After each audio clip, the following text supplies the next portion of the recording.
Hello, everyone, and welcome to another episode of For What It's Nerd. Today, we have two topics to discuss, which they don't kind of go together, but they maybe kind of do tenuously, probably not. And that is the Devil Wears Prada 2 final trailer and the premiere of Maul Shadow Lord. Now, where I think the tenuous connection is that you've got these two very strong personalities as bosses, kind of doing their thing and causing mayhem in that path. And I think that's really where the link ends.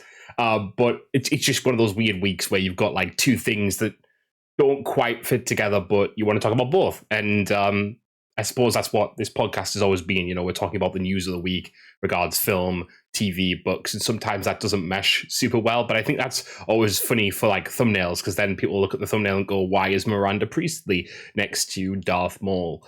That's what happens sometimes. So, with that said, let's talk first quickly about Devil Wears Prada 2, the trailer, because there's going to be less to say about that because it is, of course, just a trailer, and then Maul, the first two episodes of the show, released this week. So first off, Devil Wears Prada. The first film was kind of one of my formative films growing up, which I'd never thought that when I was watching it as a kid, but kind of now I'm like, that's kind of, I idealized living like the work life because of that movie to a degree, I think, which was bad because the whole movie is about how bad cutthroat the office can be. Anyway, there you go. So number two, obviously, I'm very excited for. It's a movie that I watched a lot as a kid. It's something that I found to be. It was a very fun piece of acting back in the day, so I'm really excited to see where they take those characters. Of course, very iconic characters in Miranda Priestley, and well, not so much a disappointing cast, but still very, very much so. The acting of Emily Blunt, who I've kind of been a big fan of since then in a number of other movies she's done, and Anne Hathaway, who is everyone's a big fan of pretty much. I think everyone's a big fan of Emily Blunt too. But yeah, it's nice to see these characters and people and where they came from, and obviously Stanley Tucci's in the movie as well. So yes, very much looking forward to this. So the final trailer dropped, and in this trailer, we get a little bit more an idea of what's going on. So in this trailer, we learn Miranda's had some kind of scandal go on, and she's trying to quash it in some way. And it looks like they've brought Andy in, Andrea, obviously now a fully fledged kind of reporter, it seems, or a kind of PR person, and she's going to try and help them kind of regain their image. So it's a little bit of a different take. She's got some of the power this time, it seems, because obviously she's going to be trying to help out Miranda. Miranda needs her help. But I'm thinking there's going to be some antagonism within that still. Obviously, Emily Blunt's character seems to be kind of, with the marketing that we've seen, she seems to be kind of maybe taking over at some point in some way. You know, there's been a kind of promotional bit of material that's come out where you see Emily Blunt's character, I forget the name off the top of my head, but on the front cover of Vogue, the comic, not the comic, sorry, the magazine, So wondering what's kind of happening there. Is there a power struggle? Is Emily's character kind of looking to take over Miranda? Is that going to be kind of the twist of this movie as compared to the first one, where you realize that Stanley Tucci's character was being pushed out, i.e. he's going to see something where Miranda is kind of on the back heel this time, potentially. What has also been great about the marketing for this film, they've kind of leaned into the meme quality. So in this trailer, they're talking about a sequel for spring, groundbreaking, because obviously the movie's coming out in May, and they're kind of like trying to lean into that kind of the cultural iconic moments that they've kind of created from the original movie, which I love. I always love when they're kind of self-aware, down to the fact that they've even had Anna Wintour, obviously of actual Vogue, kind of coming in and trying to kind of promote the movie, but also kind of assuage some of that concern. Obviously, there's been concern in the past that Anna Wintour was not happy with the original movie, and whether or not she was, obviously she's changed her opinion now, and they had a little kind of fun skit where Meryl Streep was in character as Miranda, and they're kind of, her and Anna Wintour are getting on a lift together, and they're going up, and they're kind of like discussing, have we met before? I don't actually remember you. It reminds me a lot of the part in The Office where Ricky Gervais's character from the UK office is in America and meets Michael Scott in the elevator, like, or in the corridor, or however they do it. I forget how it goes, but it reminded me of that. So it was really fun to see that, and I think very cool that the marketing for this movie has kind of gone in a different direction to the obviously very different direction to the first movie, and they're playing into the fact that it was so culturally iconic the first time round, and it seems that they're trying to make it because the first movie kind of had a little bit more of a, how do I put it? It was not trying to be serious, but there was a seriosity to what was being portrayed on screen. I think this time they're kind of going for a little bit more of like there might be a little bit more of that comedic element because times have changed. Kind of the industry regards fashion has changed a little bit. I'd argue, that there's not as there's a whole set of tiers now compared to before. Like before, it'd be like if you're not a certain size, you're this, you're that. There's even been conversation about that on set that they didn't want to kind of portray the negative stereotypes that they had sort of in that first movie the same way now. It's not quite like that anymore. So you're going to see, I think, a different runway in this movie, and very excited to see it. So you guys should look out for the full review, of course, when that movie drops. Now, let's talk about what a lot of you are probably here for, which is Maul. Of course, I'm a bigger Star Wars follower than fashion movie follower, but here we are. So I really enjoyed the first 2 episodes of Maul, and of course, so did the rest of the world. I think everyone's kind of been very like supportive of Maul and very on board with having a villain be the main character of a Star Wars TV show, something kind of we've all kind of yearned for in some way or another, and with it being Sam Witwer as well, who has been so dedicated to Star Wars across time, I feel like it's deserved. He is kind of in the same league as D. Bradley Baker, who plays all the clones. Like Sam has brought so much to Star Wars in so many different capacities. From not just even stuff like Maul. He's done other voices. He's done like even stuff like when they were promoting the Star Wars Battlefront 2 game, him and Janina Gavan. Is that right?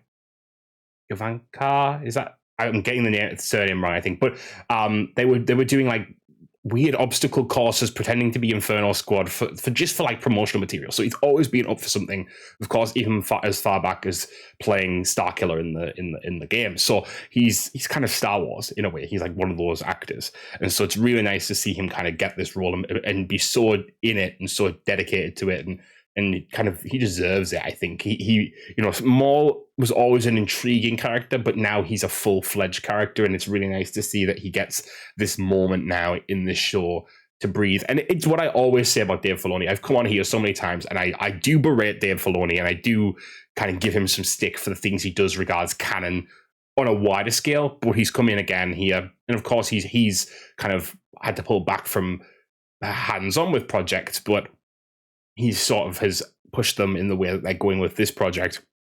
And it's like I always say, when he's doing original stuff, very good. This is great. This is a really cool first 2 episodes to a show, really interesting, and just visually very stunning. It's this Clone Wars art style at like a whole new level. Like I've been watching some of the Clone Wars at the moment with my my partner, because we're going back and we're kind of looking at going through it all, because they're aware of Star Wars, but not necessarily the intricacies. So we're going back and kind of watching it all to allow them to watch more down the line.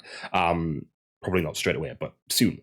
And of course Andor as well, because who wouldn't want to watch Andor? But anyway, so we're looking at those early Clone Wars episodes and seeing the disparity is so wild. The level between where we started with that Clone Wars animation style, which was still interesting at the time, still good within its time, and pushed forward a lot throughout the seasons. But now we're at this whole other level, and it's got this painter-like quality now, and hearing where they've kind of tried to, even sound design wise, push it by Maul having like Sam Witwer screaming Maul's lightsaber to kind of make it sound more Sithy, more esoteric, more dark, and that's really interesting work to kind of push the show to a whole new level, to make it feel not real is the wrong word, but make it feel strong, as a project, you know, to make it feel like it's something that everyone in that room cared about making. And I do believe that the way this is going, the way this is being made. Regards to the actual story of the show, I think what they've set up is good, but I don't think it's like anything groundbreaking. And that's not like, that's my one criticism. So far, it's not dissimilar to other projects we've seen, and I know that things will change down the line. We're going to get a season 2 already. That's been confirmed. And I understand that we're probably going to get into a story of Maul kind of... I think what you're probably going to find is the reason Maul does what he does with Ezra in Rebels is because it succeeded with Devon, the Twi'lek in the show, in Shadowlord. I think you're going to see a Twi'lek Jedi who joins him, and of course, a lot of people are wondering if she's going to end up being Darth Talon or something equivalent. Whether or not that's true or not, it doesn't really matter, because it's going to be interesting to see how that character plays out across the show. But she's already mistrusting of the Jedi ideals in a time where the Jedi are dying, essentially, and she's not entirely mistrusting of Maul by the end of episode 2. So that's going to be fun. And of course, there's some really good tension moments between Maul and her, and then her and her master initially. And then there's also the really interesting tension between the kind of Imperials, which haven't even landed yet, and the law enforcement on the planet they're on, which I don't have the name of off the top of my head. But yeah, I'm really thinking this show is fun. It's good. I want to see where the story goes, though. I need them to do something different. I need them to do something a little bit crazy, just to kind of set it apart from the Star Wars shows. I don't think what's happened so far is ultimately very, very different.